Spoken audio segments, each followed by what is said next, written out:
നിങ്ങൾക്ക് മടിയല്ല, നിങ്ങളുടെ ജീവിതം തന്നെ ഒരു തെറ്റായ രീതിയിലാണ് ഡിസൈൻ ചെയ്തിരിക്കുന്നത്. അടുത്ത കുറച്ച് മിനിറ്റുകൾ കൊണ്ട് നിങ്ങളുടെ പ്രൊഡക്ടിവിറ്റി ഇൻക്രീസ് ചെയ്ത് കുറച്ച് സയൻസ് ബാക്ക്ഡ് ആയിട്ടുള്ള കാര്യങ്ങൾ കൊണ്ട് തന്നെ നിങ്ങളുടെ ഓവറോൾ ലേസിനെസ് തന്നെ ഇല്ലാണ്ടാക്കാൻ പറ്റും. ഇതിലെ ഒരു പോയിന്റ് അപ്ലൈ ചെയ്യുമ്പോൾ തന്നെ നിങ്ങൾക്ക് ആ ഒരു മൊമെന്റം കിട്ടും. ബാക്കി കാര്യങ്ങൾ അപ്ലൈ ചെയ്യുമ്പോൾ നിങ്ങളുടെ കംപ്ലീറ്റ്ലി നിങ്ങളുടെ ലേസിനെസ് നിങ്ങൾക്ക് അവോയ്ഡ് ചെയ്യാൻ പറ്റും. ദി ആർട്ട് ഓഫ് ലേസിനെസ് എന്ന് പറയുന്ന ഒരു ബുക്കുണ്ട്. വളരെ ചെറിയൊരു ബുക്കാണ്. ഒരു ദിവസം കൊണ്ട് തന്നെ വായിച്ച് തീർക്കാൻ പറ്റും. അപ്പൊ ആദ്യം തന്നെ എനിക്ക് മനസ്സിലായ ഒരു കാര്യം പറയാം. ഈ ബുക്കിൽ നിന്നല്ല, അല്ലാണ്ട് ഞാൻ പഠിച്ചൊരു പാഠം പറയാം. നിങ്ങൾക്ക് ഒരു കാര്യം ചെയ്യണമെന്നുണ്ടെങ്കിൽ ചെയ്യണമെന്ന ചിന്തയ്ക്ക് പകരം നിങ്ങൾ ചെയ്യേണ്ട കാര്യങ്ങളെല്ലാം കറക്റ്റ് രീതിയിൽ ചെയ്ത് തീർക്കാനായിട്ട് ഒരു സിസ്റ്റം ഉണ്ടെങ്കിൽ അത് നിങ്ങൾ ഉറപ്പായി നിങ്ങൾക്ക് കംപ്ലീറ്റ് ചെയ്യാൻ പറ്റും. ഇപ്പം നിങ്ങൾ ഇത്ര മണിക്ക് ഒരു കാര്യം ചെയ്യണം എന്ന് വിചാരിച്ചിരുന്നതിന് നിങ്ങൾ മടി പിടിച്ചിരിക്കത്തുള്ളൂ. ചിലർ മോസ്റ്റ് ഓഫ് ദ കേസ് 80% അല്ലെങ്കിൽ 90% ഓഫ് ദ ടൈം നിങ്ങൾ അങ്ങനെ തന്നെ ഇരിക്കത്തുള്ളൂ. പക്ഷേ നിങ്ങൾക്ക് ഒരു സിസ്റ്റം ഉണ്ട്, എന്താണ് ഡെയിലി റുട്ടീൻ പോലെ ഒരു സിസ്റ്റം ഉണ്ടെങ്കിൽ നിങ്ങൾക്ക് ഒരിക്കലും മടി പിടിച്ചിരിക്കാൻ പറ്റില്ല. കാരണം നിങ്ങൾക്ക് ആ റുട്ടീൻ ഫോളോ ചെയ്തില്ലെങ്കിൽ നിങ്ങൾക്ക് തന്നെ ഒരു അൺകംഫർട്ടബിൾ ഫീൽ ആയിരിക്കും. നിങ്ങൾക്ക് നിങ്ങൾ ഒന്നും ചെയ്യുന്നില്ലല്ലോ എന്നൊരു ഫീൽ ആയിരിക്കും. സോ നിങ്ങളത് ചെയ്യാനായിട്ട് തുടങ്ങും. ലേസിനെസ് എന്ന് പറയുന്ന ഒരു സ്റ്റേറ്റിന്റെ ആക്ച്വൽ റീസൺ എന്താണെന്ന് വെച്ചാൽ നമ്മുടെ ബ്രെയിൻ ഓവർവെൽഡ് ആയിരിക്കും. അതായത് ഒരുപാട് ചോയ്സസ് ഉണ്ട്, ഒരുപാട് കാര്യങ്ങൾ ചെയ്യാനുണ്ട്. എന്ത് ചെയ്യണം, എങ്ങനെ ചെയ്യണം, എന്താണ് നമുക്ക് നേടിയെടുക്കേണ്ട ആ ഒരു ഗോൾ എന്താണെന്ന് അറിയത്തില്ല. ഭയങ്കര ഒരു കറക്റ്റ് ഫോക്കസ് ഇല്ലാത്തൊരു സിറ്റുവേഷൻ വരുമ്പോഴാണ് നമ്മൾ കൂടുതലും മടിക്കാൻ ചാൻസ് കൂടുതൽ. അങ്ങനെ ഒരു സിറ്റുവേഷനിൽ നിങ്ങൾ ബ്രെയിൻ അവോയ്ഡൻസ് ഒരു ടാക്ടിക്സ് ആയിട്ട് എടുക്കുവാണ്. ആ എനർജി സേവ് ചെയ്യാനായിട്ട് നമ്മുടെ ബ്രെയിൻ തന്നെ ക്രിയേറ്റ് ചെയ്യുന്ന ഒരു ടാക്ടിക്സ് ആണ് ഈ അവോയ്ഡൻസ് അല്ലെങ്കിൽ ലേസിനെസ്. ഇത് ബയോളജിക്കലാണ്, അല്ലാണ്ട് മോറൽ ആയിട്ടുള്ള ഭയങ്കര ഫിലോസഫിക്കൽ ആയിട്ടുള്ള കാര്യമൊന്നുമല്ല. നമ്മുടെ മുമ്പിലുള്ള പാത്ത് അൺക്ലിയർ ആണെന്നുണ്ടെങ്കിൽ നമ്മുടെ ബ്രെയിൻ ഇത് അവോയ്ഡ് ചെയ്യാനേ നോക്കത്തുള്ളൂ. കാരണം ഫെയിലിയർ ഒരു ഓപ്ഷൻ ആയിട്ട് വരും എന്ന് പേടിയുള്ളതുകൊണ്ട് തന്നെ നമ്മൾ ഇത് ചൂസ് ചെയ്യത്തില്ല. ഇതിപ്പോൾ കൊച്ചു കൊച്ചു കാര്യങ്ങൾ മാത്രമല്ല ആപ്ലിക്കബിൾ ആയിട്ടുള്ള. ഇപ്പൊ തുണി മടക്കി വെക്കാനുണ്ട്, അത് നമുക്ക് ഈസി ആയിട്ട് ചെയ്യാൻ പറ്റും. പക്ഷെ ഞാൻ ഇത് ഉദ്ദേശിക്കുന്നത് നമുക്കൊരു ഗോളുണ്ട്. ആ ഒരു ഗോൾ നേടിയെടുക്കാനുള്ള ഒരു ലേസിനെസ് കാണൂല. നമ്മൾ ഇത് ചെയ്യണോ, ഇത് ചെയ്യണ്ട, എന്ത് ചെയ്യും, ഇത് ചെയ്യില്ല എന്നറിയാതെ മടിച്ചിരിക്കുന്ന ഒരു സിറ്റുവേഷൻ ഉണ്ട്. അതാണ് ഉദ്ദേശിക്കുന്നത്. നിങ്ങളുടെ അടുത്ത സ്റ്റെപ്പ് എന്താണ്? Clarify your action. നിങ്ങൾ എന്ത് സ്റ്റെപ്പാണ്, എന്ത് ആക്ഷനാണ് എടുക്കാൻ പോകുന്നതെന്നൊരു ക്ലാരിറ്റി വേണം. ഫോർ എക്സാമ്പിൾ പറയുകയാണെങ്കിൽ നിങ്ങൾക്കൊരു എൻ്റെ കേസ് പറയുകയാണെങ്കിൽ എനിക്കൊരു വീഡിയോയുടെ സ്ക്രിപ്റ്റ് എഴുതണം. അപ്പം ഇന്നത്തെ ദിവസം എനിക്ക് വീഡിയോയുടെ സ്ക്രിപ്റ്റ് എഴുതണം എന്ന് പറയുന്നതിന് പകരം ഇന്നത്തെ ദിവസം വീഡിയോയുടെ ഇത്ര പോർഷനെങ്കിലും ഞാൻ എഴുതി തീർക്കണം എന്നൊരു ക്ലാരിറ്റി വെച്ചു. മീൻസ് എനിക്ക് എഴുതി തീർക്കണമെന്ന് പറയുമ്പോഴത്തേക്ക് ഒരുപാടുണ്ടോ എന്ന് ചിന്ത മാറ്റിയിട്ട് ഇത്രയല്ലേ ഉള്ളൂ എന്നൊരു ചിന്തയിലോട്ടായി. അപ്പോൾ അവിടെ ഒരു ക്ലാരിറ്റി വന്നു. സോ ഇപ്പോൾ ഫോർ എക്സാമ്പിൾ ഏറ്റവും മിനിമൽ ആയിട്ടുള്ള കാര്യം എടുക്കണമെങ്കിൽ നിങ്ങൾക്ക് തുണി മടക്കി വെക്കണം. ഇന്ന സമയത്ത് ഇത്ര നേരത്തോടെ ഞാൻ തുണി മടക്കി എടുത്ത് വെച്ചിട്ട് ബാക്കി എന്താണെന്ന് വെച്ചാൽ റീൽസ് സ്ക്രോൾ ചെയ്യുക, എന്താണെന്ന് വെച്ചാൽ ചെയ്യുക. അവിടെയും ഒരു ക്ലാരിറ്റി വന്നിട്ടുണ്ട്. അല്ലാതെ ഇത്രയും തുണി മടക്കി വയ്ക്കണമെന്ന് ഒരുപാടുണ്ടല്ലോ എന്ന് ചിന്ത മാറിയിട്ട് ഇത്ര നേരത്തുള്ള ചെയ്താൽ പോരെ എന്നൊരു ചിന്തയിലോട്ടായി. ഇനി രണ്ടാമത്തെ എളുപ്പമുള്ള വഴിയാണ് ഡിസിഷൻ ജേർണിങ്. അതായത് നെക്സ്റ്റ് ദിവസം എന്തൊക്കെയാണ് ചെയ്യേണ്ടതെന്ന് നമ്മൾ ഓൾറെഡി ജേർണൽ ചെയ്ത് വെക്കണം. ഞാൻ ടു ഡു ലിസ്റ്റ് ഒക്കെ ക്രിയേറ്റ് ചെയ്യാറുണ്ട്. അതായത് നെക്സ്റ്റ് ദിവസം അല്ലെങ്കിൽ ഫ്യൂച്ചറിൽ അല്ലെങ്കിൽ അടുത്ത ആഴ്ച ഏതെങ്കിലും ഒരു ദിവസം ഇന്ന ടൈമിൽ എനിക്ക് ഇന്നൊരു മീറ്റിംഗ് ഉണ്ട്, അല്ലെങ്കിൽ ഇന്ന ടൈമിൽ എനിക്ക് ഇന്നൊരു വീഡിയോ ഷൂട്ട് ചെയ്യണം, അല്ലെങ്കിൽ ഇന്ന ടൈമിൽ ഇന്ന സ്ക്രിപ്റ്റ് ക്രിയേറ്റ് ചെയ്യണം എന്നൊക്കെ ഓൾറെഡി ഞാൻ ആപ്പിൾ കലണ്ടറിൽ ഞാൻ ഓൾറെഡി സെറ്റ് ചെയ്ത് വെച്ചിട്ടുണ്ടാവും. നിങ്ങൾ ആൻഡ്രോയിഡ് ആണ് യൂസ് ചെയ്യുന്നതെങ്കിൽ നിങ്ങൾക്ക് ഗൂഗിൾ കലണ്ടർ യൂസ് ചെയ്യാം. ഞാൻ ഇപ്പോൾ മാക്ബുക്ക് ആണ് യൂസ് ചെയ്യുന്നത്, ഐഫോൺ ആണ് യൂസ് ചെയ്യുന്നത്. സോ ആ ഒരു എക്കോസിസ്റ്റം എനിക്ക് കുറച്ചുകൂടെ പ്രിഫറബിൾ ആണ്. അപ്പോൾ നിങ്ങൾ ഈ കറക്റ്റ് രീതിയിൽ നിങ്ങൾക്ക് അതിന് കൊടുത്തിട്ടുണ്ടെങ്കിൽ നിങ്ങൾക്ക് അത് ചെയ്യാൻ പറ്റും. പക്ഷേ എഴുതി കൊടുത്തിട്ട് മാത്രം കാര്യമില്ല, നിങ്ങൾ ചെയ്യാനും കൂടെ നോക്കണം. സോ ഇങ്ങനെ ചെയ്യുന്നതിനുള്ള ഗുണം എന്താണെന്ന് വെച്ചാൽ രാവിലെ തന്നെ നിങ്ങൾ എണീച്ചിട്ട് തല പുണ്ണാക്കേണ്ട ആവശ്യമില്ല. ഇതിന് എന്തൊക്കെയാണ് ചെയ്യേണ്ടത്, ഇവിടെയൊക്കെ ചെയ്യണം, എന്തൊക്കെ ചെയ്യണം, എവിടെയൊക്കെ പോകണം, അങ്ങനത്തെ രീതിയിൽ നിങ്ങൾക്ക് തല പുണ്ണാക്കേണ്ട ആവശ്യമില്ല. ആ ഒരു ഡിസിഷൻ ഫോഗ് നിങ്ങൾക്ക് കംപ്ലീറ്റ്ലി അവോയ്ഡ് ചെയ്യാൻ പറ്റും. കാരണം നിങ്ങൾ തലേന്ന് ചെയ്ത് വെച്ചിട്ടുണ്ട് എന്താണ് നിങ്ങൾക്ക് വേണ്ടത്, ഇന്നത്തെ ദിവസം എന്താണ് ചെയ്യേണ്ടത്, നിങ്ങൾക്ക് ഒരു ഐഡിയ ഓവറോൾ ഉണ്ട്. സോ അവിടെ ഒരു ക്ലാരിറ്റി വന്നിട്ടുണ്ട്. മൂന്നാമത്തെ ഒരു കാര്യമാണ് 2 minute റൂൾ. നിങ്ങൾക്ക് 2 മിനിറ്റ് കൊണ്ട് ഒരു കാര്യം ചെയ്യാൻ പറ്റുമെന്നുണ്ടെങ്കിൽ അത് അപ്പം തന്നെ ചെയ്യുക. ഫോർ എക്സാമ്പിൾ പറയുകയാണെങ്കിൽ ടേബിൾ ടോപ്പ് ഒന്ന് തുടയ്ക്കണം, 2 മിനിറ്റ് കൊണ്ട് നിങ്ങൾക്ക് ചെയ്യാൻ പറ്റും. നിങ്ങളുടെ റൂം ഒന്ന് തൂക്കണം, നിങ്ങൾക്ക് 2 മിനിറ്റ് കൊണ്ട് ചെയ്യാൻ പറ്റുവാണെങ്കിൽ ചെയ്യുക. വലിയൊരു ടാസ്ക് ചെയ്യാനായിട്ട് നിങ്ങൾ ഒരുപാട് മോട്ടിവേഷൻ കണ്ടുപിടിക്കുന്നതിനേയും കാട്ടി ചെറിയ ചെറിയ ടാസ്ക് ചെയ്യുമ്പോഴത്തേക്കും നിങ്ങൾക്ക് ആ മൊമെന്റം, ആ ഒരു മോട്ടിവേഷൻ തന്നെ വന്നോളൂ. അടുത്തത് റാഡിക്കൽ റെസ്പോൺസിബിലിറ്റി. ഈ ഒരു കാര്യത്തിൽ നിങ്ങൾക്ക് മനസ്സിലാക്കേണ്ട കാര്യം എന്താണെന്ന് വെച്ചാൽ നിങ്ങളുടെ ഹാബിറ്റ്സ്, നിങ്ങളുടെ പ്ലേലിസ്റ്റ്, നിങ്ങളുടെ കലണ്ടർ, നിങ്ങൾക്ക് ചെയ്യേണ്ട കാര്യങ്ങൾ ഇതെല്ലാം ഫിക്സ് ചെയ്യാനായിട്ട് ആരും വരത്തില്ല. നിങ്ങൾ തന്നെ ചെയ്യാൻ പറ്റത്തുള്ളൂ. ആൻഡ് അതൊരു നല്ല കാര്യം തന്നെയാണ്, മോശമായിട്ടുള്ള കാര്യമല്ല. കാരണം എന്താണെന്ന് വെച്ചാൽ റാഡിക്കൽ റെസ്പോൺസിബിലിറ്റി എന്ന് പറയുന്ന ഒരു മൈൻഡ് സെറ്റ് ഷിഫ്റ്റ് ആണ്. കാരണം നിങ്ങൾ യൂസ് ചെയ്യുന്ന ടൂൾസിനോ അല്ലെങ്കിൽ നിങ്ങളുടെ പാരൻസിനെ അല്ലെങ്കിൽ നിങ്ങളുടെ സിറ്റുവേഷനെ, നിങ്ങളെ ഹെൽപ്പ് ചെയ്യുന്ന കൊളീഗ്സിനെ, ഇവരെ ആരെയും ബ്ലെയിം ചെയ്യാതെ ഫുൾ കംപ്ലീറ്റ് അക്കൗണ്ടബിലിറ്റിയും റെസ്പോൺസിബിലിറ്റി നിങ്ങളുടെ തലയിൽ തന്നെ നിങ്ങൾ ഏറ്റെടുക്കുന്ന ഒരു മൈൻഡ് സെറ്റ് ആണ്. ആൻഡ് അതില്ല എന്നുണ്ടെങ്കിൽ നിങ്ങളുടെ ലൈഫിൽ അവിടെ എത്താൻ പോകുന്നില്ല. അതിപ്പോൾ ഏതൊരു കരിയറിലാണെങ്കിൽ ഈവൻ റിലേഷൻഷിപ്പിലാണെങ്കിൽ പോലും ഈ ഒരു മൈൻഡ് സെറ്റ് നിങ്ങൾക്ക് വേണം. ലൈഫിൽ ഈ ഒരു മൈൻഡ് സെറ്റ് ഇല്ല എന്നുണ്ടെങ്കിൽ നിങ്ങൾ ജീവിതകാലം മുഴുവനും മറ്റുള്ളവരെ ബ്ലെയിം ചെയ്തിട്ട് നിങ്ങളുടെ ഇരിക്കുന്ന ആ പൊട്ടക്കണറ്റി തന്നെ കിടക്കത്തേ ഉള്ളൂ. നിങ്ങൾക്ക് ഗ്രോത്ത് വേണമെന്നുണ്ടെങ്കിൽ ഈ റാഡിക്കൽ റെസ്പോൺസിബിലിറ്റി എന്ന് പറയുന്ന മൈൻഡ് സെറ്റ് ബിൽഡ് ചെയ്തേ പറ്റൂ. ജീവിതത്തിൽ നടക്കുന്ന എല്ലാ കാര്യങ്ങളെയും റെസ്പോൺസിബിലിറ്റി നിങ്ങൾ തന്നെ ഏറ്റെടുക്കും. അതുകൊണ്ടുണ്ടാവുന്ന കോൺസിക്വൻസസ് നിങ്ങൾ തന്നെ ഏറ്റെടുക്കും. അത് ഫിക്സ് ചെയ്യാനുള്ള, അത് ലൈഫ് കുറച്ചുകൂടി മുമ്പോട്ട് നല്ല രീതിയിൽ കൊണ്ടുപോകാനുള്ള സിസ്റ്റവും നിങ്ങൾ തന്നെ ആയിരിക്കും ബിൽഡ് ചെയ്യുന്നത്. ആ ഒരു കംപ്ലീറ്റ് ആയിട്ടുള്ള ആ ഒരു കംപ്ലീറ്റ് കൺട്രോൾ നിങ്ങളുടെ കയ്യിൽ തന്നെയായിരിക്കും. പക്ഷേ നിങ്ങൾ മറ്റുള്ളവരെ ബ്ലെയിം ചെയ്യുന്നതിന് പകരം നിങ്ങൾ തന്നെയായിരിക്കും അതിന്റെ റെസ്പോൺസിബിലിറ്റി ഏറ്റെടുക്കുന്നത്. അവിടെ ഒരു പവർ വരുന്നുണ്ട്, കാരണം റെസ്പോൺസിബിലിറ്റി നിങ്ങളുടെ സ്വന്തം തന്നെയാണ്. അതുകൊണ്ട് തന്നെ അതിനുള്ള സൊല്യൂഷൻസ് നിങ്ങൾ തന്നെ കണ്ടുപിടിക്കുന്നുണ്ട്. ഞാൻ ഇതിന് പല വഴികളുണ്ട്. ഒന്നാമത്തെ അക്കൗണ്ടബിലിറ്റി മിനിറ്റ്. നിങ്ങളൊരു കാര്യം, ഒരു ടാസ്ക് എടുക്കുക, അത് ഇത്ര നേരത്തിനുള്ളിൽ നിങ്ങൾ ചെയ്ത് തീർക്കുമെന്ന് ഒരാളോട് പറയുക. ഫോർ എക്സാമ്പിൾ, നിങ്ങളെ കളിയാക്കുന്ന ഒരാളായിക്കോട്ടെ, നല്ല കാര്യം, ഞാൻ ഒരു പോസിറ്റീവ് സെൻസിന് എടുത്താൽ മതി. നിങ്ങളെ എപ്പോഴും കളിയാക്കുന്ന ഒരാൾ, അയാൾ തന്നെ പറയാം ഇന്ന കാര്യം ചെയ്തെടുക്കും എന്ന് പറഞ്ഞിട്ട് ചെയ്തെടുത്ത് കാണിക്കുക. ഇല്ലെങ്കിൽ അയാൾ കളിയാക്കലെ കേൾക്കേണ്ടി വരും. സോ ആ കളിയാക്കൽ പേടിച്ചിട്ടാണെങ്കിൽ നിങ്ങൾ ഈ ഒരു കാര്യം ചെയ്തിരിക്കും. രണ്ടാമത്തെ ഒരു മെത്തേഡാണ് വീക്കെൻഡ് റിഫ്ലക്ഷൻ. അതായത് എല്ലാ സൺഡേയിലും ഒരു 15 മിനിറ്റ് കഴിഞ്ഞ വീക്ക് നീ എങ്ങനെയൊക്കെ ടൈം യൂസ് ചെയ്തു, ടൈം എങ്ങനെയൊക്കെ വേസ്റ്റ് ആക്കി, ഇതെല്ലാം മനസ്സിലാക്കിയെടുക്കുക. സോ അതുകൊണ്ട് നിങ്ങൾക്ക് അടുത്ത വീക്കിലോട്ട് അത് നിങ്ങൾക്ക് കറക്റ്റ് ആക്കാൻ പറ്റും. അവിടെ നിങ്ങൾ റെസ്പോൺസിബിലിറ്റി നിങ്ങൾ തന്നെ ഏറ്റെടുക്കണം. നിങ്ങളുടെ ടൈം എങ്ങനെ നിങ്ങൾ സ്പെൻഡ് ചെയ്ത്, റീൽസ് സ്ക്രോൾ ചെയ്തോ അതോ ചെയ്യേണ്ട കാര്യങ്ങൾ ചെയ്ത് കഴിഞ്ഞിട്ടാണോ റീൽസ് സ്ക്രോൾ ചെയ്തത്, ആ റെസ്പോൺസിബിലിറ്റി നിങ്ങൾ ഏറ്റെടുക്കുകയാണ്. അവിടെ ഒരു പവർ വരുവാണ്. മൂന്നാമത്തെ ചാപ്റ്റർ, ദ ഡെത്ത് കലണ്ടർ. നിങ്ങളെ പേടിപ്പിക്കുന്ന ഒരു കലണ്ടർ ഉണ്ടല്ലോ, നിങ്ങളെ ഭയപ്പെടുത്തുന്ന ഒരു കലണ്ടർ, അതാണ് നിങ്ങളുടെ ഡെത്ത് കലണ്ടർ. വലിയ കോംപ്ലിക്കേറ്റഡ് ആയിട്ടൊരു കാര്യമില്ല. ഒരു ശരാശരി ഒരു മനുഷ്യന്റെ ലൈഫിൽ അവർക്ക് എത്ര വീക്സ് ജീവൻ കിട്ടുമെന്ന് നമ്മൾ കാൽക്കുലേറ്റ് എടുത്ത് കഴിഞ്ഞ് കഴിഞ്ഞാൽ നിങ്ങൾ അത് കാണുമ്പോൾ തന്നെ നിങ്ങൾക്ക് മനസ്സിലാവും എത്രത്തോളം വളരെ ചുരുക്കം വീക്സ് മാത്രമേ നമ്മുടെ ലൈഫിൽ നമുക്ക് കിട്ടത്തുള്ളൂ.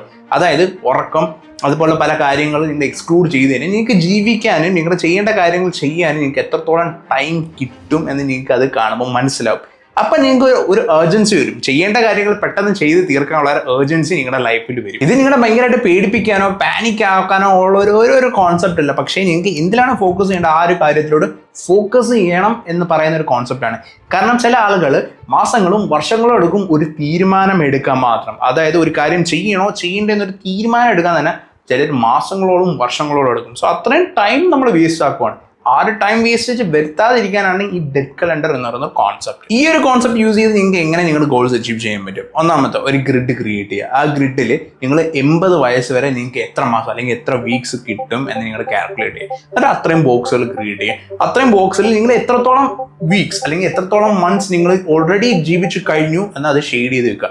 ബാക്കി എത്ര ഉണ്ടെന്ന് നോക്കുക. അതിൽ അത്രയും ടൈമിനുള്ളിൽ നിങ്ങൾക്ക് ഏറ്റവും ഇമ്പോർട്ടൻ്റ് ആയിട്ടുള്ള 3 ഗോൾസ് ഫിക്സ് ചെയ്യുക. ആ ഒരു ടൈം ഗ്യാപ്പിൽ ആ 3 പ്രോജക്ട്സ് നോക്കുമ്പോൾ തന്നെ നിങ്ങൾക്ക് മനസ്സിലാവും നിങ്ങൾക്ക് അതിലും ഏറ്റവും ഫോക്കസ് ചെയ്യുന്ന ഏറ്റവും മാറ്റർ ചെയ്യുന്ന കാര്യം എന്താണ്. ചിലപ്പോൾ നിങ്ങളുടെ ഒരു ബിസിനസ് ബിൽഡ് ചെയ്യണമെന്നായിരിക്കും. ചിലപ്പോൾ നിങ്ങൾ നല്ല രീതിയിൽ ലൈഫിൽ സെറ്റിൽ ആവണം, നല്ല കാശ് ഉണ്ടാക്കണം, നിങ്ങൾക്ക് പിന്നിലുള്ള അല്ലെങ്കിൽ നിങ്ങളുടെ വൈഫും നിങ്ങളുടെ പിള്ളേർ അല്ലെങ്കിൽ നിങ്ങളുടെ പാരൻസ് എല്ലാം നിങ്ങൾ ഇല്ലെങ്കിലും സേഫ് ആയിട്ട് പോകണം എന്ന രീതിയിലുള്ള വെൽത്ത് ബിൽഡ് ചെയ്യണം. അങ്ങനത്തെ ഒക്കെ ഗോൾസ് ആയിരിക്കും. സോ ഇതൊക്കെ നോക്കുമ്പോൾ തന്നെ നിങ്ങൾക്ക് മനസ്സിലാവും ഏതാണ് നിങ്ങൾക്ക് ഏറ്റവും ഇമ്പോർട്ടൻ്റ് ആയിട്ടുള്ള. സോ അതിന് ശേഷമുള്ള ആ ടൈം ഗ്യാപ്പില്ലേ, ആ ഒരു ടൈം ഗ്യാപ്പിൽ നിങ്ങൾ ആ ഒരു ഗോളിലായിരിക്കണം ഫോക്കസ് ചെയ്യണം. Chapter 4, the cause of procrastination. അതായത് നിങ്ങൾ മടിച്ചിരിക്കത്തില്ല, പിന്നെ ചെയ്യാന്ന് പറഞ്ഞാൽ, അല്ലെങ്കിൽ ഒരു കാര്യം ചെയ്യാതെ നീട്ടി കൊണ്ടുപോയി ചെയ്യാതിരിക്കും. അത് ആക്ച്വലി ടൈം അല്ല നിങ്ങൾക്ക് പോകുന്നത്, നിങ്ങളുടെ കോൺഫിഡൻസ് ആണ് ഇല്ലാണ്ടാവുന്നത്. സമയം പോവും, പക്ഷേ അതിലുപരി നിങ്ങളുടെ കോൺഫിഡൻസ് ഇല്ലാണ്ടാവും. കാരണം ഞാൻ പറഞ്ഞുതരാം, നിങ്ങളൊരു കാര്യം ചെയ്യുമെന്ന് പറഞ്ഞിട്ട് അത് ചെയ്യാതിട്ട് നീണ്ട് പോകുമ്പോഴത്തേക്ക് നിങ്ങൾക്ക് സെൽഫ് ട്രസ്റ്റ് പതുക്കെ കുറഞ്ഞുകൊണ്ടിരിക്കും. നിങ്ങളെ കൊണ്ട് ചെയ്യാൻ പറ്റുമോ ഇല്ലയോ എന്നുള്ളൊരു ട്രസ്റ്റ് ഉള്ളിൻ്റെ ഉള്ളിൽ നിങ്ങൾക്ക് കുറഞ്ഞുകൊണ്ടിരിക്കും. ഈ ഒരു ബുക്കിൽ നിന്ന് ഔട്ട് ഓഫ് ടോപ്പിക് ആയിട്ട് പോവുകയാണെങ്കിൽ നമ്മുടെ ബ്രെയിനിൽ 2 സ്റ്റേജസ് ഉണ്ട്. കോൺഷ്യസ് സ്റ്റേജ് ഉണ്ട്, അൺകോൺഷ്യസ് സ്റ്റേജ് ഉണ്ട്. അതായത് സബ് കോൺഷ്യസ് സ്റ്റേജ് ഉണ്ട്. സബ് കോൺഷ്യസ് മൈൻഡിനാണ് പറയേണ്ടത്. നമുക്ക് ബോധമില്ലാത്ത ടൈം അല്ലെങ്കിൽ നമ്മുടെ കോൺഷ്യസ് ഉറങ്ങുന്ന ടൈമിൽ നമുക്ക് നമ്മുടെ ബ്രെയിൻ ആക്റ്റീവ്, ഒരു part of the brain active കിട്ടും. അത് കറക്റ്റ് രീതിയിലല്ല ഞാൻ പറയുന്നത്, നല്ലൊരു ഓവറോൾ ഐഡിയ ആണ് പറയുന്നത്. ആൻഡ് അത് നമ്മുടെ നോർമൽ കോൺഷ്യസ് ആയിട്ടുള്ള ടൈമിലുള്ള നമ്മുടെ ബ്രെയിനിനെ കാട്ടി പവർഫുൾ ആണ് നമ്മുടെ സബ് കോൺഷ്യസ് മൈൻഡ്. ഇത്ര കാര്യമുള്ള നമ്മുടെ കോൺഷ്യസ് ആയിട്ട് നിൽക്കുന്ന സമയത്ത് നമ്മൾ ഫീഡ് ചെയ്യുന്ന കാര്യങ്ങൾ നമ്മുടെ സബ് കോൺഷ്യസ് മൈൻഡിൽ പോയി കിടക്കും. അത് അവിടെ കിടന്ന് വളരും. അതായത് നമ്മളിപ്പം റീൽസ് ഒക്കെ കാണുമ്പോഴത്തേക്ക് ഫുൾ എൻ്റർടൈൻമെൻറ്റ് രീതിയിൽ ആവശ്യമില്ലാത്ത രീതിയിലുള്ള കാര്യങ്ങളൊക്കെയാണ് കണ്ടുകൊണ്ടിരിക്കുന്നത്. അതാണ് നമ്മൾ കോൺഷ്യസ് മൈൻഡായിട്ട് ഫീഡ് ചെയ്യുന്നത്. ഇതാണ് ഈ സെയിം സാധനമാണ് നമ്മുടെ സബ് കോൺഷ്യസ് മൈൻഡിൽ പോയി ഫീഡ് ആവുന്നത്. അത് പെർമനൻ്റ് ആയിട്ട് ഫീഡ് ആവും. ഓക്കെ, അത് അവിടെ തന്നെ കിടക്കും. ആൻഡ് അത് അവിടെ കിടന്നും വളരും. അതിന് ചുറ്റുപാടുമായിരിക്കും നമ്മുടെ ബ്രെയിൻ ഡെവലപ്പ് ആവുന്നത്, നമ്മുടെ ക്യാരക്ടർ ഡെവലപ്പ് ആവുന്നത്, നമ്മളിപ്പോൾ എൻറ്റയർ ലൈഫ് ഡെവലപ്പ് ആവുന്നത് അതിന് ചുറ്റിനും. ഇനി ഇതും ചെയ്യാൻ പറ്റത്തില്ല എന്നുണ്ടെങ്കിൽ നിങ്ങൾ എല്ലാ ദിവസവും ഒരു വിക്ടറി ലിസ്റ്റ് ചെയ്യുക. അതായത് കൊച്ചു വിജയങ്ങൾ, ഒരു ദിവസത്തെ കൊച്ചു വിജയങ്ങൾ. അതായത് ഒരു ദിവസം അല്ലെങ്കിൽ ഇന്ന ദിവസം ഇന്ന കാര്യങ്ങൾ ചെയ്തു എന്നുള്ള അതിൻ്റെ ഒരു 3 കാര്യങ്ങൾ നിങ്ങൾ എഴുതി വെക്കണം. ഇന്ന കാര്യങ്ങൾ ചെയ്യാം, അത് ചെയ്യാനും നോക്കണം. ഇനി അന്നത്തെ ദിവസം തീരുമ്പോഴത്തേക്കും നിങ്ങൾ നോക്കണം ആ കാര്യങ്ങൾ ചെയ്തു ഇല്ലെന്ന്. അല്ലെങ്കിൽ അന്നത്തെ ദിവസം നിങ്ങൾ എഴുതണം എന്തൊക്കെ ഞങ്ങൾ ചെയ്തു. നിങ്ങൾക്ക് പ്രത്യേകിച്ച് നിങ്ങൾ ചെയ്തു എന്ന് നിങ്ങൾക്ക് എഴുതാനും വേണ്ടി ഒന്നുമില്ലെങ്കിൽ നിങ്ങൾ അടുത്ത ദിവസം അത് ചെയ്യാൻ നോക്കുക. അതിപ്പം വലിയ സംഭവം തന്നെ ആവണമെന്നില്ല. നിങ്ങൾ രാവിലെ 7 മണിക്ക് എണീക്കാമെന്ന് തീരുമാനിച്ചു, 7 മണിക്ക് തന്നെ എണീച്ചു, അതൊരു വിക്ടറിയാണ്. നിങ്ങൾ ഇന്ന ടൈമിൽ ജിമ്മിൽ പോകുന്ന വെച്ചാൽ ഇന്ന ടൈമിൽ ജിമ്മിൽ പോയി, അതൊരു വിക്ടറിയാണ്. ഇന്ന ടൈമിൽ നിങ്ങൾ വർക്ക് കംപ്ലീറ്റ് ചെയ്യുക, അല്ലെങ്കിൽ ഇന്ന ദിവസം ഞാൻ ഇന്ന വർക്ക് സ്റ്റാർട്ട് ചെയ്യുന്ന ആ വർക്ക് സ്റ്റാർട്ട് ചെയ്ത്, അതൊരു അച്ചീവ്മെന്റ് ആണ്. സോ അത് ഒരു 3 നമുക്ക് കൺസിഡർ ചെയ്യാൻ പറ്റും. അടുത്ത കാര്യം, നിങ്ങൾ ഡിസ്ട്രാക്ഷൻസ് അവോയ്ഡ് ചെയ്യുക. നിങ്ങളുടെ ഫോൺ എന്ന് പറയുന്നത് നിങ്ങൾ ഡിസ്ട്രാക്ട് ചെയ്യാനായിട്ടിരിക്കുന്ന സംഭവമാണ്. നമ്മുടെ സോഷ്യൽ മീഡിയ ഇത് നിങ്ങളുടെ അറ്റൻഷൻ കൊണ്ടാണ് ഇവർ ജീവിക്കുന്നത്. ഈ സോഷ്യൽ മീഡിയ എല്ലാം, ഇത് യൂട്യൂബ്, ഈവൻ യൂട്യൂബ് ആണെങ്കിൽ പോലും റീൽസ് ആണെങ്കിൽ പോലും നിങ്ങൾ ആ വീഡിയോ കണ്ടാലേ അവർക്ക് റവന്യൂ വരുത്തുള്ളൂ, അവർക്ക് ഗ്രോത്ത് വരുത്തുള്ളൂ. അപ്പോൾ നിങ്ങളുടെ റവന്യൂ, നിങ്ങളുടെ പൈസ അങ്ങോട്ടല്ല കൊടുക്കുന്നത്, നിങ്ങളുടെ അറ്റൻഷൻ, നിങ്ങളുടെ ടൈമാണ് അവർക്ക് അങ്ങോട്ട് കൊടുക്കുന്നത്. അതൊരു ഡിസ്ട്രാക്ഷനാണ്. നിങ്ങൾ ചെയ്യേണ്ട കാര്യങ്ങൾ ചെയ്തിട്ടാണ് നിങ്ങൾ എത്ര റീൽസ് കണ്ടാണ് ഒരു കുഴപ്പമില്ല. പക്ഷെ നിങ്ങളുടെ അറ്റൻഷനും നിങ്ങളുടെ ടൈം കൊടുത്തിട്ടുള്ള ഒരു കറൻസിയാണ് ഈ സോഷ്യൽ മീഡിയ എന്ന് പറയുന്നത് നമ്മൾ യൂസ് ചെയ്യുന്നത്. ഈവൻ ഞാനാണെങ്കിൽ പോയിട്ട് ഞാൻ പലപ്പോഴും ശ്രദ്ധിച്ചിട്ടുള്ളൊരു കാര്യമാണ്, ഈവൻ ഞാൻ വീഡിയോ എഡിറ്റ് ചെയ്തുകൊണ്ടിരിക്കുന്ന കാര്യമായിരിക്കും, ചിലപ്പം ഒരു ഫൂട്ടേജ് എൻ്റെ ഫോണിൽ നിന്ന് ലാപ്പിലോട്ട് കയറ്റാനായിട്ടായിരിക്കും ഞാൻ ഫോൺ എടുക്കുന്നത്. ഫോൺ എടുത്ത് ആ ഗാലറി പോലും പോകത്തില്ല, നേരെ പോകണം ഇൻസ്റ്റാഗ്രാമിലോട്ടായിരിക്കും. ഞാൻ പോലും അറിഞ്ഞില്ല. ആൻഡ് അത് ഇമ്പോർട്ടൻ്റ് ആയിട്ട് അങ്ങനെ ചെയ്യേണ്ട ഒരു സിറ്റുവേഷനിലോട്ട് നമ്മൾ വന്നിട്ടുണ്ട്. സോ മാക്സിമം അത് അവോയ്ഡ് ആക്കുക, അതൊരു ഡിസ്ട്രാക്ഷൻ ആണ്. സോ ഇങ്ങനെ ഒരു സിറ്റുവേഷൻ നിങ്ങൾക്ക് എന്ത് ചെയ്യാൻ പറ്റും? കഴിവതും നോട്ടിഫിക്കേഷൻസ് ഒക്കെ അവോയ്ഡ് ആക്കുക. നിങ്ങൾക്ക് നെറ്റ് ഓഫ് ആക്കി വെക്കണമെന്ന് ഞാൻ പറയത്തില്ല. നിങ്ങൾ ചിലപ്പം ഐഫോൺ ആണ് യൂസ് ചെയ്യുന്നുണ്ടെങ്കിൽ ഓരോ മോഡുകളുണ്ട്, അതായത് work mode, sleep mode, game mode. ഞാൻ യൂസ് ചെയ്യുന്നത്, ഞാൻ കൂടുതലും ഭയങ്കരമായിട്ട് ഫോക്കസ്ഡ് ആയിട്ട് എനിക്ക് വർക്ക് ചെയ്യണമെന്നുണ്ടെങ്കിൽ ഞാൻ വർക്ക് മോഡിലോട്ട് മാറ്റും. അത് ഇന്ന നോട്ടിഫിക്കേഷൻസ് അവോയ്ഡ് ആക്കിയിട്ട് ഇന്ന ആപ്പിലെ നോട്ടിഫിക്കേഷൻസ് ഒക്കെ വന്നിട്ട് കോൾസ് മാത്രം, അല്ലെങ്കിൽ വാട്സപ്പ് നോട്ടിഫിക്കേഷൻ, ഇമ്പോർട്ടൻ്റ് ആയിട്ടുള്ള നോട്ടിഫിക്കേഷൻസ് മാത്രം വരുന്ന രീതിയിൽ സെറ്റ് ചെയ്ത് വയ്ക്കും. അത് ഇത്ര നമ്മൾ വർക്ക് ചെയ്യുമ്പോൾ നമുക്ക് ഓട്ടോമാറ്റിക്കലി നമുക്ക് ഓഫ് ആക്കാം, അല്ലെങ്കിൽ ഇത്ര നേരത്തേക്ക് നമുക്ക് ഓൺ ആക്കി ഇടാൻ പറ്റും. ആപ്പിളിൻ്റെ എക്കോസിസ്റ്റം ഒക്കെ ഉള്ളവർക്ക് നല്ല രീതിയിൽ അത് അറിയാം. ആൻഡ്രോയിഡിലും പറ്റും. ഞാൻ സാംസങ്ങും യൂസ് ചെയ്യുന്നുണ്ട്. അതിൽ നിങ്ങൾക്ക് ഇതേപോലെ പറ്റും, വർക്ക് മോഡ് നിങ്ങൾക്ക് സെറ്റ് ചെയ്യാൻ പറ്റും. നോട്ടിഫിക്കേഷൻസ് കറക്റ്റ് രീതിയിൽ മാനേജ് ചെയ്യാൻ പറ്റുമെന്ന് എനിക്കറിയില്ല, പക്ഷേ അതിലും വർക്ക് മോഡ് ഉണ്ട്. ഇനി ഇതൊന്നും പറ്റത്തില്ല എന്നുണ്ടെങ്കിൽ നിങ്ങൾ ഡെയിലി ഒരു സ്പെസിഫിക് ടൈമിൽ മാത്രം നിങ്ങൾ ഇത് നമുക്ക് സ്ക്രോൾ ചെയ്യത്തോളൂ എന്ന് നിങ്ങളൊരു തീരുമാനം എടുക്കുക. അതായത് നൈറ്റ് ടൈം, അല്ലെങ്കിൽ വൈകിട്ട് കുറച്ച് നിങ്ങളുടെ വർക്ക് ഒക്കെ കഴിഞ്ഞ് റെസ്റ്റ് ചെയ്യുന്ന ടൈമിൽ, അല്ലെങ്കിൽ വർക്ക് അരമണിക്കൂർ വർക്ക് ചെയ്ത് 10 മിനിറ്റ് സ്ക്രോൾ ചെയ്യാൻ, വീണ്ടും അരമണിക്കൂർ വർക്ക് ചെയ്ത് 10 മിനിറ്റ് സ്ക്രോൾ ചെയ്യാൻ. അടുത്തത് ഈ focus is A super power. നേരത്തെ പറഞ്ഞ കാര്യങ്ങൾ, സെയിം കാര്യങ്ങൾ തന്നെയാണ് ഇതിനകത്തും ഉള്ളത്. അതായത് നിങ്ങളുടെ ഫോക്കസ് ആണ് നിങ്ങളുടെ കറൻസി. അത് വെച്ചാണ് ആൾക്കാർ ഒരുപാട് നേടുന്നത്. ഇപ്പോഴത്തെ സോഷ്യൽ മീഡിയ ഒക്കെ ഒരുപാട് നേടുന്നത്. അതുകൊണ്ട് തന്നെയാണ് നമ്മുടെ അറ്റൻഷൻ സ്പാൻ ഷോർട്ടൺ ആവുന്നതിന് നമ്മൾ ഒരുപാട് കാര്യങ്ങൾ നമുക്ക് ചെയ്യാൻ പറ്റാത്ത, ഒരു കാര്യത്തിൽ തന്നെ നമുക്ക് ഫോക്കസ് ചെയ്തിരിക്കാൻ പറ്റാതെ. സോ ഈ നേരത്തെ പറഞ്ഞ ആ ഫോക്കസ് മോഡൊക്കെ ഇല്ലേ, അതൊക്കെ യൂസ് ചെയ്യുന്ന മെത്തേഡൊക്കെ യൂസ് ചെയ്ത് തന്നെ നിങ്ങൾക്ക് ഇത് പറ്റും. അടുത്തത് സിസ്റ്റംസ് ആണ് വേണ്ടത്, അല്ലാതെ മോട്ടിവേഷൻ അല്ല വേണ്ടത്. ഞാൻ എപ്പോഴും പറയുന്ന ഒരു സെയിം കാര്യം തന്നെയാണ്. ഞാൻ ഫോർ എക്സാമ്പിൾ പറയുകയാണെങ്കിൽ 2020-21 ടൈമിൽ ആൻഡ് 2023-24 ടൈമിൽ എൻ്റെ അറ്റൻഷൻ, അല്ലെങ്കിൽ എൻ്റെ മോട്ടിവേഷൻ, എൻ്റെ സിസ്റ്റംസ് എന്ന് പറയുന്നത്, മോട്ടിവേഷൻ അല്ല, എൻ്റെ സിസ്റ്റംസ് എന്ന് പറയുന്ന അറ്റ് പീക്കായിരുന്നു. അതായത് ആ ഒരു ടൈമിലാണ് എനിക്ക് ഏറ്റവും ബെസ്റ്റായിട്ട് എനിക്ക് പെർഫോം ചെയ്യാൻ പറ്റിയത്. കാരണം ഞാൻ പറഞ്ഞുതരാം, 6 മണി 6:30 ആകുമ്പോഴത്തേക്ക് ഞാൻ എണീക്കും, 7-7:30 മാക്സിമം ജിമ്മിൽ പോകും, 9-9:30 വരെ വർക്കൗട്ട് ചെയ്യും, തിരിച്ചു വരും. അത് കഴിഞ്ഞ് വന്ന് കുളിച്ച് കയറി അപ്പോഴേ വർക്കിനിരിക്കും, ഫുഡ് കഴിച്ച് വർക്കിനിരിക്കുന്ന ഞാൻ ആ ഒരു കാര്യം ചെയ്ത് തീർത്തിട്ടിരിക്കും. ഇതേ സെയിം ഒരു ഡേ പോലും ഗ്യാപ്പ് എടുക്കാണ്ട് എല്ലാം ഞാൻ ചെയ്യും. രാത്രി ആകുമ്പോൾ നടക്കുമ്പോൾ എല്ലാ കാര്യങ്ങളും ചെയ്യും. ഈ കറൻ്റ്ലി അല്ല, അപ്പോഴത്തെ കാര്യമാണ് പറയുന്നത്. ഇപ്പം ടു ബി ഫ്രാങ്ക് എൻ്റെ ഒരു ഡൗൺ ടൈമാണ്. അതായത് ഇപ്പോൾ കണ്ടന്റ് വൈസ് ആണെങ്കിൽ ഞാൻ അധികം പോസ്റ്റ് ചെയ്യാറില്ല. എനിക്ക് അധികം റവന്യൂ ഇപ്പം ഒട്ടുമില്ല. എൻ്റെ ഇപ്പോൾ പ്രൊമോഷൻസ് ഒക്കെ ഉണ്ടെങ്കിൽ അതും ഭയങ്കരമായിട്ട് ഡൗൺ ആണ്. എൻ്റെ കംപ്ലീറ്റ് റവന്യൂ സ്ട്രീം ഭയങ്കരമായിട്ട് ഡൗൺ ആണ്. കാരണം എൻ്റെ സിസ്റ്റംസ് ബ്രേക്കായി. അതുകൊണ്ട് തന്നെയാണ് എനിക്കത് നന്നായിട്ട് മനസ്സിലാവും. അതുകൊണ്ട് തന്നെ കഴിഞ്ഞ കുറച്ച് ദിവസമായിട്ട് ഞാൻ വീണ്ടും സിസ്റ്റംസ് ബിൽഡ് ചെയ്യാൻ നോക്കുകയാണ്. 6-6:30 ആകുമ്പോൾ എണീക്കും, 7-7:30 ഒക്കെ ആകുമ്പോഴത്തേക്ക് ജിമ്മിൽ പോകും, വീണ്ടും വന്ന് നേരെ ഓഫീസിലോട്ട് വന്ന് വീഡിയോ ക്രിയേറ്റ് ചെയ്യാൻ തുടങ്ങും. സ്ക്രിപ്റ്റിംഗ് എന്താണെന്ന് വെച്ചാൽ എല്ലാ കാര്യങ്ങളും ഫോക്കസ് ചെയ്യാൻ വീണ്ടും തുടങ്ങി. അതുകൊണ്ട് തന്നെയാണ് ഈ ഒരു വീഡിയോ ഞാൻ ഇടണം എന്ന് വിചാരിച്ചതും ഇടുന്നതും. സോ ഞാൻ റെക്കമെൻഡ് ചെയ്യുന്നൊരു കാര്യമാണ് നിങ്ങൾ സിസ്റ്റംസ് ബിൽഡ് ചെയ്യുക. അതായത് നിങ്ങൾ രാവിലെ ഇത്ര മണിക്ക് എണീക്കും, ഇത്ര മണിക്ക് നിങ്ങൾ ജിമ്മിലെങ്കിൽ ജിമ്മിൽ, അല്ലെങ്കിൽ ഇത്ര മണിക്ക് ജോലിക്കെങ്കിൽ ജോലി, ഓടാമെങ്കിൽ ഓടാൻ, ജോലിക്കെങ്കിൽ ജോലിക്ക്, എന്താ വട്ട് എവർ ഇറ്റ് ഈസ്, നിങ്ങൾ സിസ്റ്റംസ് ബിൽഡ് ചെയ്യുക. മോർണിംഗ് റുട്ടീൻ ബിൽഡ് ചെയ്യുക, നൈറ്റ് റുട്ടീൻ ബിൽഡ് ചെയ്യുക.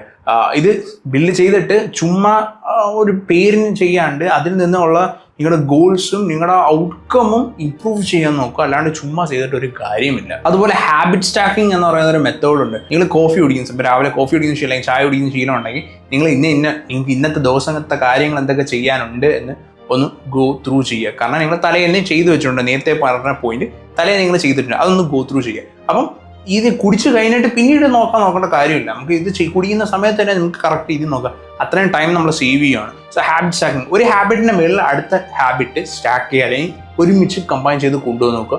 അത് നല്ലൊരു മെത്തേഡാണ്. പിന്നെ സൺഡേ റീസെറ്റ്. സൺഡേസ് ആകുമ്പോഴത്തേക്കാണ് ഞാൻ കൂടുതലും എൻ്റെ കണ്ടന്റ് വൈസ് ഞാൻ റീസെറ്റ് ചെയ്യുന്നത്. അതായത് അടുത്ത വീക്കിലുള്ള കണ്ടന്റ്സിൻ്റെയൊക്കെ സ്ക്രിപ്റ്റ് ചെയ്യുന്നത്, ഏതൊക്കെ വീക്കിൽ ഏതൊക്കെ ദിവസം എന്തൊക്കെ ചെയ്യണം എന്ന ഓവറോൾ ഒരു പ്ലാനിങ് ചെയ്യുന്നത്. നിങ്ങളും ആ ഒരു മെത്തേഡ് ബിൽഡ് ചെയ്തുകൊണ്ട് വരുവാണെന്നുണ്ടെങ്കിൽ അതും ഒരു തരം സിസ്റ്റമാണ്. അത് കൊണ്ടുവരുവാണെന്നുണ്ടെങ്കിൽ നിങ്ങൾക്ക് മുമ്പോട്ട് പോകാൻ പറ്റും. Consider your life as A business. ഞാൻ ചെയ്യുന്ന ഒരു അപ്രോച്ചാണ്, ഒരു ബിസിനസ് പോലെയാണ്. ബിസിനസ്സിൽ സിസ്റ്റംസ് ഇല്ല എന്നുണ്ടെങ്കിൽ ചുമ്മാ ആൾക്കാർ മാത്രം പോരാ, ആ കറക്റ്റ് രീതി പ്രോപ്പറായിട്ട് ഫോളോ ചെയ്യുന്ന ഒരു സിസ്റ്റം ഇല്ല എന്നുണ്ടെങ്കിൽ ആ ബിസിനസ് വിത്തിൻ മന്ത്സ് ഫെയിൽ ആവും. മാസങ്ങൾ പോലും വേണ്ട, വീക്സ് കൊണ്ട് ആ ബിസിനസ് ഫെയിൽ ആവും. സോ ലൈഫിലും അങ്ങനെ തന്നെയാണ്. നിങ്ങൾക്ക് സിസ്റ്റംസ് ഇല്ല എന്നുണ്ടെങ്കിൽ നിങ്ങൾക്ക് നേടേണ്ട കാര്യം നേടാൻ പറ്റത്തില്ല. ഇനി ഏറ്റവും ഇമ്പോർട്ടൻ്റ് ആയിട്ടുള്ള ഒരു കാര്യമാണ് കൺസേർവ് യുവർ എനർജി. നിങ്ങൾക്ക് ഇനി എത്ര ചെറിയ രീതിയിലുള്ള ടാസ്ക് ആണെങ്കിലും വലിയ ടാസ്ക് ആണെങ്കിലും നിങ്ങൾക്ക് അത് ചെയ്യണം എന്നുണ്ടെങ്കിൽ നിങ്ങൾക്ക് ആ എനർജി വേണം. അതായത് നിങ്ങൾ ഓവറോൾ ഡ്രെയിൻഡ് ആണെന്നുണ്ടെങ്കിൽ നമുക്ക് ഒരു കാര്യം, ഈവൻ സ്ലൈറ്റസ്റ്റ് ആയിട്ട് കാര്യം, അവിടുന്ന് ഒരു കുപ്പി വെള്ളം എടുത്തുകൊണ്ട് വരാൻ പോലും നമുക്ക് തോന്നത്തില്ല. കാരണം നിങ്ങൾ എനർജി കംപ്ലീറ്റ്ലി ഡ്രെയിൻഡ് ആണ്, നമുക്ക് ബ്രെയിൻ വീക്കാണ്, പ്രോപ്പറായിട്ട് ഫംഗ്ഷൻ ചെയ്തില്ല, ഒന്നുമില്ല. സോ അങ്ങനെ സിറ്റുവേഷൻ നിങ്ങൾ എന്താണ്, പ്രോപ്പറായിട്ട് റെസ്റ്റ് വേണം, ന്യൂട്രീഷൻ വേണം, നിങ്ങളുടെ ഹെൽത്ത് നോക്കണം. ഈ 3 കാര്യങ്ങളും ഫോക്കസ് ചെയ്താൽ മാത്രമേ ഈ പറഞ്ഞ ഗോൾസും പ്രൊഡക്ടിവിറ്റിയും ലേസിനെസ്സും ഇതെല്ലാം മാറ്റാൻ പറ്റത്തുള്ളൂ. അടുത്തത് സെറ്റ് ക്ലിയർ പ്രയോറിറ്റീസ്. നിങ്ങൾക്ക് കറക്റ്റ് ആയിട്ടുള്ള പ്രയോറിറ്റീസിന് ഒരു ക്ലാരിറ്റി വേണം. ഇല്ല എന്നുണ്ടെങ്കിൽ നിങ്ങൾ എവിടെ എത്താൻ പോകുന്നില്ല. കാരണം ഞാൻ പറയാം, നിങ്ങൾക്ക് ശരിയായിട്ടുള്ള കുറച്ച് കാര്യങ്ങൾ നിങ്ങൾ ചെയ്തു, പക്ഷേ തെറ്റായിട്ടുള്ള ഒരുപാട് കാര്യങ്ങൾ ചെയ്താലും എന്നാലും നിങ്ങൾ ഈ ഇച്ചിരി ചെയ്ത നല്ല കാര്യങ്ങളില്ലേ, അതാണ് നിങ്ങൾ വെയിങ് സ്കെയിൽ നോക്കിക്കഴിഞ്ഞാൽ അതായിരിക്കും ഏറ്റവും ഫസ്റ്റ് നിൽക്കുന്നത്. കാരണം അതാണ് കറക്റ്റായിട്ട് നിങ്ങൾ ഫോക്കസ് ചെയ്യേണ്ട കാര്യത്തിൽ ഫോക്കസ് ചെയ്തുകൊണ്ടാണ് അതിനാണ് കൂടുതൽ ഔട്ട്കം തരാൻ പോകുന്നത്. കുറച്ചുകൂടെ ക്ലിയർ ആയിട്ട് പറയുകയാണെങ്കിൽ ഞാൻ പറഞ്ഞില്ലേ സിസ്റ്റം ഉണ്ടെന്ന്, സിസ്റ്റംസ് ബിൽഡ് ചെയ്യണമെന്ന്. ഈ സിസ്റ്റംസ് എല്ലാം ഫോളോ ചെയ്ത് പക്ഷേ നിങ്ങൾക്ക് ഗ്രോത്തോ ഔട്ട്കമോ ഒന്നുമില്ല. അപ്പം നിങ്ങൾ മനസ്സിലാക്കേണ്ട കാര്യം എന്താ വെച്ചാൽ നിങ്ങൾ കറക്റ്റായിട്ടുള്ള സിസ്റ്റം അല്ല ബിൽഡ് ചെയ്തിരിക്കുന്നത്. നിങ്ങൾ തെറ്റായിട്ടുള്ള ഒരുപാട് കാര്യത്തിലാണ് ഫോക്കസ് ചെയ്യുന്നത്. നേരെ തിരിച്ച് സിസ്റ്റം ഭയങ്കര കോംപ്ലിക്കേറ്റഡ് ഒന്നുമല്ല, ഭയങ്കര സിമ്പിളാണ്. ആ സിമ്പിൾ ആയിട്ടുള്ള സിസ്റ്റം കൊണ്ട് നിങ്ങൾക്ക് വലിയൊരു ഔട്ട്കം കിട്ടുമെന്നുണ്ടെങ്കിൽ അതാണ് കറക്റ്റായിട്ടുള്ള ചെറിയൊരു സിസ്റ്റം. ഇപ്പം നിങ്ങൾക്ക് കാര്യം മനസ്സിലായിട്ടുണ്ടാവും. അതായത് നിങ്ങളുടെ പ്രയോറിറ്റീസ് കുറച്ചുകൂടെ ക്ലാരിറ്റി വേണം. നിങ്ങൾക്ക് എന്തിലാണ് ഫോക്കസ് ചെയ്യേണ്ടതെന്ന് ഒരു ഐഡിയ വേണം. അവിടെ ടൈം സേവ് ചെയ്യാൻ പറ്റും. ഈ ഒരുപാട് കാര്യങ്ങൾ ഒരുമിച്ച് ചെയ്യുമ്പോൾ നമ്മൾ സ്വയം തോന്നുന്നു നമ്മൾ ഭയങ്കര ബിസിയാണ്, നമ്മൾ എന്തോ വലിയ കാര്യം ചെയ്യുകയാണെന്ന്. പക്ഷേ ശരിക്കും അങ്ങനെയല്ല. നമ്മൾ ചെയ്യുന്നുണ്ടോ പക്ഷേ നമുക്ക് ഔട്ട്കം കിട്ടത്തില്ല. അടുത്തത് ദ കമ്പനി യു കീപ്പ്. അതായത് നേരത്തെ പറഞ്ഞ ആ ചുറ്റുപാടിലെ അതിൻ്റെ ഒരു അഡ്വാൻസ് ആയിട്ടുള്ള പീപ്പിളുടെ കോൺസെപ്റ്റിലോട്ടാണ് വരുന്നത്. നിങ്ങൾ ഇടപെടുന്ന ആ 5 പേര്, നിങ്ങൾ ഏറ്റവും കൂടുതൽ ഇടപെടുന്ന 5 പേരിലെ അതേ സെയിം സ്വഭാവമായിരിക്കും നിങ്ങളുടേത്. സോ ഈവൻ നിങ്ങൾ ഒറ്റയ്ക്കാണ് നടക്കുന്നത്, ഈ 5 പേര് നല്ലതല്ല എന്നുണ്ടെങ്കിൽ ഒറ്റയ്ക്ക് നടക്കുന്നതായിരിക്കും നല്ലത്. അത് എൻ്റെ ഒരു കോൺസെപ്റ്റ് അതാണ്. നമ്മുടെ ചുറ്റുപാട്, നമ്മൾ ഇടപെടുന്ന ആൾക്കാരും നമുക്ക് അതേ സെയിം മൈൻഡ് സെറ്റും നമ്മളെ പോലത്തെ കാഴ്ചപ്പാടും അല്ല, നമ്മളെ കൂടെ പിടിച്ച് താഴ്ത്തുന്ന രീതിയിലുള്ള കാഴ്ചപ്പാടാണെന്നുണ്ടെങ്കിൽ കളഞ്ഞേക്കുക. ഞാൻ കഴിഞ്ഞൊരു 7-8 വർഷമായിട്ട് ഫോളോ ചെയ്യുന്നൊരു കോൺസെപ്റ്റാണ്. എന്നെ പിന്നോട്ട് വലിക്കുന്ന ആരാണെങ്കിലും ഞാൻ അവരെ അധികം ലൈഫിലോട്ട് എൻ്റർടൈൻ ചെയ്യില്ല. ഫ്രണ്ട്സ്, ഫാമിലി, ഹൂവേഴ്സ് ഒരുപാട് നാൾ പിടിച്ച്. ഈവൻ ഞാൻ ചെയ്യുന്ന വർക്കിൽ എൻ്റെ കൊളീഗ്സ് ആണെങ്കിൽ പോലും, ഞാൻ വർക്ക് ചെയ്യുന്ന ബ്രാൻഡ്സായിട്ടുള്ള ആ ബ്രാൻഡ്സ് ആണെങ്കിൽ പോലും എൻ്റെ എത്തിക്സിനെതിരായിട്ടുള്ള രീതിയിലുള്ള എന്തെങ്കിലും കോൺസെപ്റ്റൊക്കെയാണ് കൊണ്ടുവരുന്നുണ്ടെങ്കിൽ ഞാൻ വർക്ക് ചെയ്യത്തില്ല. ഒരു കാര്യം മനസ്സിലാക്കുക, ഫ്രണ്ട്സ് ആണെങ്കിലും ഫാമിലി മെമ്പേഴ്സ് ആണെങ്കിലും ഈവൻ പാർട്ട്ണർ ആണെങ്കിൽ പോലും, ഈ ഒരു പാർട്ട്ണറിൻ്റെ കേസിൽ ഞാൻ എക്സ്പീരിയൻസ് വെച്ച് പറയുകയാണ്, നിങ്ങൾ ചൂസ് ചെയ്യുന്ന പാർട്ട്ണർ നിങ്ങളുടെ അതേ വിഷൻ, നിങ്ങളുടെ അതേ ഗോൾസ് ഉള്ള ഒരാളായിരിക്കണം. അല്ലെ അറ്റ്ലീസ്റ്റ് നിങ്ങളുടെ അതേ ഗോൾസ് ഇല്ലെങ്കിലും നിങ്ങളുടെ ഒരു കാഴ്ചപ്പാടുള്ള ഒരാളായിരിക്കണം. ചിലപ്പോൾ നിങ്ങൾക്ക് ഭയങ്കര സക്സസ്ഫുൾ ആവണം, അല്ലെങ്കിൽ ചിലപ്പം നോർമൽ ജോബിൽ നല്ല രീതിയിൽ പോകണം, അല്ലെങ്കിൽ പീസ്ഫുൾ ആയിട്ട് മുമ്പോട്ട് പോകണം എന്നൊക്കെ ഉണ്ടെങ്കിൽ അതേസെയിം കാഴ്ചപ്പാടുള്ള പാർട്ട്ണറെ ആയിരിക്കും നിങ്ങൾ ചൂസ് ചെയ്യേണ്ടത്. നിങ്ങൾക്ക് ഇപ്പോൾ റിലേഷൻഷിപ്പാണ്, ഇപ്പം മാരേജ് കഴിഞ്ഞിട്ടില്ല, റിലേഷൻഷിപ്പിലാണെന്നുണ്ടെങ്കിൽ നിങ്ങൾ അതേ കാഴ്ചപ്പാടല്ല എന്നുണ്ടെങ്കിൽ, you are both from different worlds, അങ്ങനെയാണ് നിങ്ങളുടെ സിറ്റുവേഷൻ എന്നുണ്ടെങ്കിൽ നിങ്ങൾ ഒന്ന് സംസാരിച്ച് നോക്കുക. കറക്റ്റ് രീതിയിലാണ് മുമ്പോട്ട് പോകണം, നിങ്ങൾക്ക് ഇത് അഡ്ജസ്റ്റ് ചെയ്യാൻ പറ്റും. ഇപ്പം മാത്രമല്ല ഫ്യൂച്ചറിലും പറ്റില്ല എന്നുണ്ടെങ്കിൽ it's better to break it off. എൻ്റെ ഒരു അഭിപ്രായം പറഞ്ഞെന്നുള്ളൂ. കാരണം 2 കാഴ്ചപ്പാടാണെന്നുണ്ടെങ്കിൽ നിങ്ങൾ പല കാര്യങ്ങളിലും പല ഡിസിഷൻസ് എടുക്കേണ്ട സിറ്റുവേഷൻ വരുമ്പോഴത്തേക്ക് ഒരുപാട് തർക്കങ്ങളും പ്രശ്നങ്ങളും വരാനുള്ള ചാൻസ് കൂടുതലാണ്. എൻ്റെ ഒരു രീതി, മേ ബി എൻ്റെ വേ ഓഫ് തിങ്കിങ് ആയിരിക്കും, നിങ്ങൾക്ക് ഒരേ കാഴ്ചപ്പാടുള്ള ഒരാളാണെന്നുണ്ടെങ്കിൽ ലൈഫ് ബിക്കംസ് മച്ച് ഈസിയർ. ഒരുപാട് ഡ്രാമ കാണത്തില്ല. നിങ്ങൾക്ക് ഡിസിഷൻസ് എടുക്കുമ്പോൾ നിങ്ങൾക്ക് അറിയാം എന്താണ് കറക്റ്റായിട്ടുള്ള ഡിസിഷൻ, നിങ്ങൾക്ക് ഇഷ്ടപ്പെടുന്ന ഡിസിഷൻ എന്താണെന്ന് നിങ്ങൾക്കും അറിയാം, അവർക്കറിയാം. സോ അങ്ങനെ ഒരു ഇതിലോട്ട് നോക്കുന്നതായിരിക്കും നല്ലതെന്നാണ് എൻ്റെ ഒരു എന്താ പറയുക ഒപ്പീനിയൻ. അത്രേ ഉള്ളൂ. സെയിം അത് എക്സാക്റ്റ് ഫോളോ ചെയ്യണമെന്നല്ല, life will be much easier. അത്രേ ഉള്ളൂ. And finally repetition builds momentum. ഈ സെയിം കൊച്ചു കാര്യങ്ങളില്ലേ, ഈ സിസ്റ്റംസ് ആണെങ്കിലും ഇപ്പോൾ ഒരു ദിവസം ഒരു കാര്യം ചെയ്തു എന്ന് പറഞ്ഞാൽ അവിടെ തീർന്നില്ല. അതേ സെയിം കാര്യം അടുത്ത ദിവസം ഫോളോ ചെയ്യുക, അതേ സെയിം കാര്യം അടുത്ത ദിവസം ഫോളോ ചെയ്യുക. ആൻഡ് ഇടയ്ക്ക് എവിടെയെങ്കിലും വെച്ച് അതൊന്ന് റിഫ്ലക്ട് ചെയ്യാൻ നോക്കുക. അതായത് ചെയ്തെല്ലാം കറക്റ്റാണോ, ഇനി ഇമ്പ്രൂവ് ചെയ്യാനുള്ള എന്തെങ്കിലും ഗ്യാപ്പ് ഉണ്ടോ, അങ്ങനെ റിഫ്ലക്ട് ചെയ്യുക. അത് ഈ ഒരു റെപ്പറ്റീഷൻ ഒരു മൊമെൻറ്റം കൊണ്ടുവരും. ആ മൊമെൻറ്റം കൊണ്ടുവരുമ്പോഴത്തേക്ക് you be much closer to your goals. ഈ മടി അല്ലെങ്കിൽ ലേസിനെസ് എന്ന് പറയുന്ന കോൺസെപ്റ്റ് കംപ്ലീറ്റ്ലി നിങ്ങളിൽ നിന്ന് പോകും. So repetition builds momentum. അതാണ് നിങ്ങൾ ഏറ്റവും കൂടുതൽ ഫോക്കസ് ചെയ്യേണ്ടത്. ഒരു കാര്യം ചെയ്തെന്നല്ല, ആ സെയിം കാര്യം നിങ്ങൾ വീണ്ടും വീണ്ടും ചെയ്യാൻ നോക്കുക. ഇഷ്ടമല്ലേലും ചെയ്യാൻ നോക്കുക. അതിലാണ് നിങ്ങളുടെ ആ ഒരു ഗ്രോത്ത് ഇരിക്കുന്നത്. സോ ഇന്നത്തെ വീഡിയോ ഒക്കെ നിങ്ങൾ ഈ ബുക്ക് വായിച്ചിട്ടില്ല എന്നാണെങ്കിൽ വായിച്ചു നോക്കുക. ഞാൻ വീഡിയോയിൽ ടാഗ് ചെയ്തിട്ടുണ്ട് ആ ബുക്ക്. ഏതായാലും മേടിച്ചൊന്ന് വായിച്ചു നോക്കുക. വലിയ എക്സ്പെൻസീവ് ഒന്നുമല്ല, പക്ഷേ അതിൽ നിന്നുള്ള കിട്ടുന്ന ഇൻഫർമേഷൻ വളരെ ഇൻഫോർമേറ്റീവ് ആണ്. സോ ഇന്ന വീഡിയോക്ക് ഇത്രയുള്ള വീഡിയോ യൂസ്ഫുൾ ആയിട്ട് വിചാരിക്കും. യൂസ്ഫുൾ ആയിട്ടെങ്കിൽ നിങ്ങളുടെ അഭിപ്രായങ്ങൾ കമന്റ് ബോക്സിൽ പറയാം. ഇതുപോലത്തെ വീഡിയോസ് ഇനിയും വേണമെന്നുണ്ടെങ്കിൽ make sure you like, share, subscribe. അടുത്ത വീഡിയോ പിന്നെ കാണാം.